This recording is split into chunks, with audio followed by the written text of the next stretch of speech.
ঈদের ছুটির পরে আজকেই ছিল প্রথম কর্মদিবস। মোটামুটি প্রথম কর্মদিবস বলেই আজকে ক্লাসে একটু চাপ ছিল।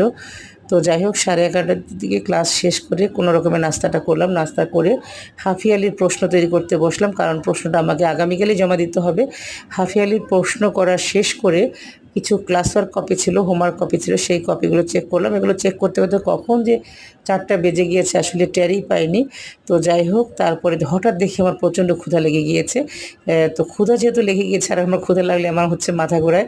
আমি খুব দ্রুত সুমি আপার রুমে গেলাম। সুমি আপা লাঞ্চ করেনি, আমিও লাঞ্চ করিনি।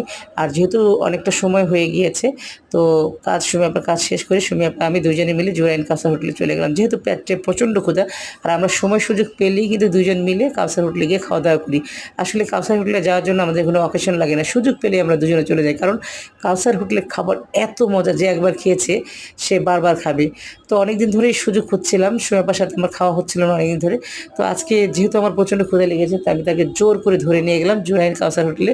নিয়ে গিয়ে দুজনে মিলে ইচ্ছা মতো ভরপেট তেহারি খেলাম। আমার খাওয়া দেখে আপনারা বুঝতে পারছেন আমি কতটা ক্ষুধার্ত ছিলাম। ডান বাম তাকানোর মতো অবস্থা ছিল না, এবং পেট করে দুজনে মিলে গল্প করতে করতে অনেক খাবার খেলাম। আপনারা সময় পেলে জুরাইন কাউসার হোটেলে চলে যাবেন, ভীষণ মজার খাবার।